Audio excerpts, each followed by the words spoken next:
പാപ്പന് ഇറങ്ങുകയോ? Breakfast കഴിക്കണ്ടേ? ഒരു 10 minute വേണം എനിക്ക്.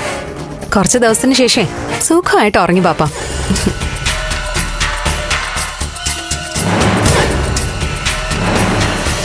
എന്ത് പറ്റി?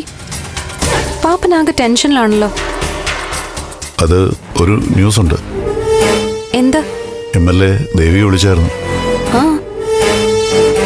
നന്ദനെ കാണാനില്ലെന്ന്. എത്രയും പെട്ടെന്ന് നന്ദനെ കണ്ടുപിടിക്കണമെന്ന് പറഞ്ഞ് വിളിച്ചതാ. സൂപ്പർ. എന്നിട്ട് നന്ദനെ കാണാനില്ലെന്ന് പറഞ്ഞിട്ട് നീ എന്താ നിസ്സാരമായിട്ട് കാണുന്നത്? അതവിടെ നിൽക്കട്ടെ, ബാക്കി പറ.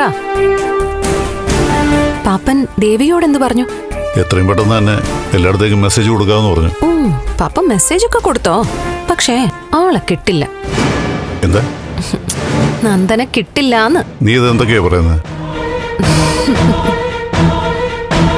പറയേണ്ടത് ഞാൻ നേരത്തെ തന്നെ പറഞ്ഞിട്ടുണ്ടല്ലോ പാപ്പ. ബെല്ല ഒരു കാര്യത്തിനിറങ്ങിയ അത് സാധിച്ചിട്ടേ തിരിച്ചു കയറൂന്ന്. ബെല്ല, എനിക്ക് ദേഷ്യം വരുന്നുണ്ട് കേട്ടോ. കാര്യം എന്താണെന്ന് വെച്ചാൽ പറയുന്നുണ്ടോ? പാപ്പ, നന്ദനെ പൊക്കിയത് ഞാൻ അയച്ച ആൾക്കാരാ.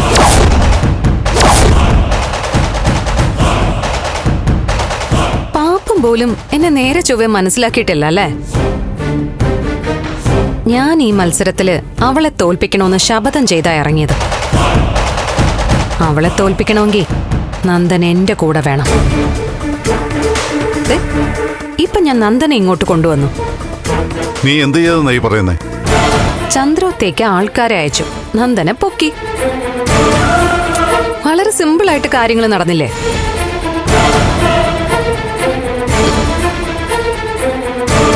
അവള് നന്ദനെ പോലീസിൽ ഹാജരാക്കാൻ പോവല്ലേ?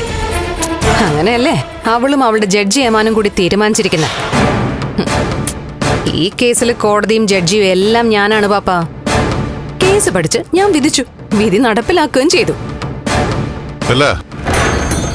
പാപ്പനെ കാര്യങ്ങളൊക്കെ ഒന്ന് ചവിട്ടിപ്പിടിക്കേ. അവള് വിളിക്കുമ്പോഴൊക്കെ അവളെ ഒന്ന് സമാധാനിപ്പിക്കേ. ഇപ്പൊ വരും, 1 മണിക്കൂറിനുള്ളിൽ കിട്ടും എന്നൊക്കെ അങ്ങ് അടിച്ചു വിട്. നീ കരുതും പോലെ നിസ്സാര പ്രശ്നമൊന്നുമല്ല.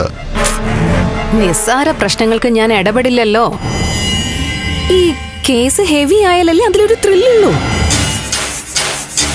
ചന്ദ്രോത്തുകാര് എന്നെ നന്ദനെ കാണാൻ സമ്മതിച്ചില്ല.